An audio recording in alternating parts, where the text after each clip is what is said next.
Execute Order 66.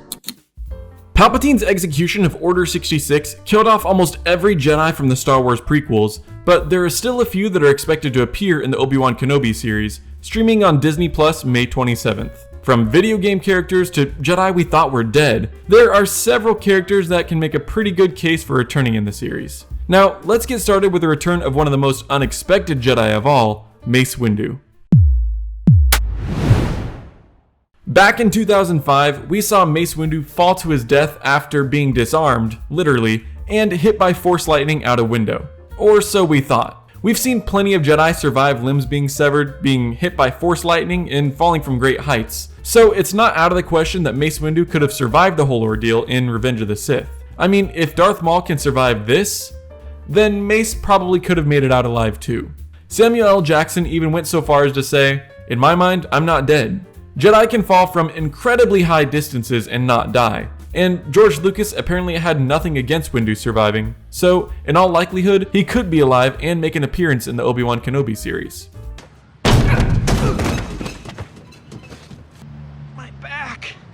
Up next is the fan favorite character Cal Kestis, who made his debut appearance in the video game Jedi Fallen Order. This game takes place 5 years before the Obi-Wan series will take place, so it makes sense for Cal to appear as he attempts to revive the Jedi Order.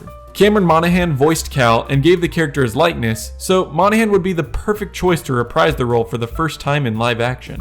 Kestis likely would have grown stronger in the years following the video game and could have found other Jedi to begin rebuilding the Order, so we may get to see more than one Jedi in his company if he does appear. This is getting out of hand. Now there are 2 of them. One of the most exciting characters rumored to appear is Qui-Gon Jinn. After his death in The Phantom Menace, Qui-Gon learned the path to immortality, according to Yoda, and is able to reappear in the form of a Force ghost. We actually saw him use this ability in the Clone Wars TV series, so we know it's quite possible. It's likely that Obi-Wan would feel the need to reach out to his old master during his exile on Tatooine, so Liam Neeson's beloved character very well could make an appearance in the show as a ghost. Who are you gonna call? Someone else.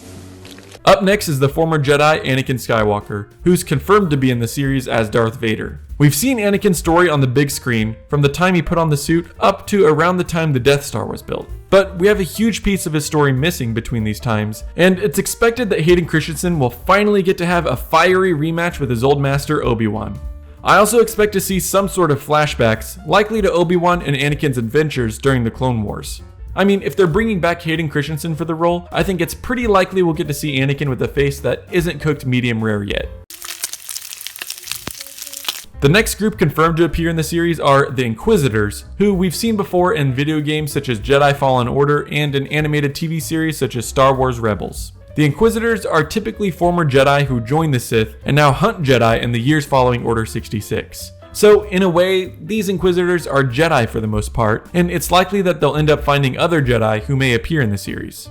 Kumail Nanjiani is confirmed to be in the series, and based on his robes we saw in the series trailer, it's rumored that he may be a Jedi on the run from the Inquisitors, with a pretty significant role in the plot of the series.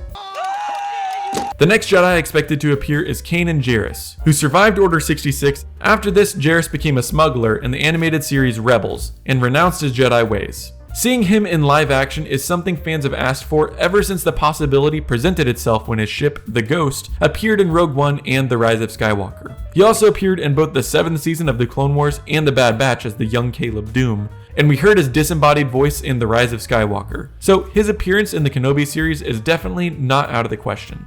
100% organic. One character that's expected to appear who isn't really a Jedi is Ahsoka Tano. Ahsoka was originally a member of the Jedi Order as a Padawan to Anakin Skywalker, but after being framed for a crime she didn't commit during the animated Clone Wars series, she left the Order never to return. Since then, she's made appearances in Star Wars Rebels, The Mandalorian, The Book of Boba Fett, and she's set to get her own TV series probably sometime in 2022. I think it's very likely we'll get to see her in the series because we've already seen her in live action after her animation premiere in the Clone Wars, and it would help to set the stage for her solo series later this year. Also, Obi-Wan and Ahsoka both share the pain of losing Anakin to the dark side, so it would be nice to see them have a heart-to-heart about their lost friend before potentially facing him together. Let's finish this the way we started.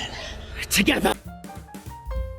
Up next is Luminara Unduli, a Jedi Master we got to know in the Clone Wars series. We know Unduli survived Order 66, but was later executed by the Empire and used as bait during Star Wars Rebels. It isn't known when exactly the Empire executed her, so she could very well appear in Obi-Wan Kenobi. Her own Padawan turned against the Jedi Order when she bombed the Jedi Temple and framed Ahsoka Tano, and this is something Kenobi can more than relate to after the downfall of his own Padawan, so having them interact might add some comfort to the aging Jedi Master. Move along. Move along. The last, and maybe one of the most unexpected Jedi to potentially appear, is Master Yoda. The wise Jedi Master survived Order 66 when he sensed his clone troopers were about to turn on him, and took them out before they could react. After battling and losing to Darth Sidious, Yoda went into hiding in the Dagobah system until Luke Skywalker arrived seeking training. Jedi were stretched very thin across the galaxy at this time, so it would make sense that Kenobi and Yoda would find some way to stay in contact with one another. Even if it's just a cameo, it would be great to see the legendary Master return once again. While none of these characters are officially confirmed to appear in the series, I think it's more than likely that we'll get to see a few of them later this month when the Kenobi series is released. But now, it's over to you. Which Jedi do you think will appear in the series? Drop your answers in the comment section below. Also, check out the video on your screen for some more content. Don't forget to like and subscribe, and thanks for watching Rocket Riley.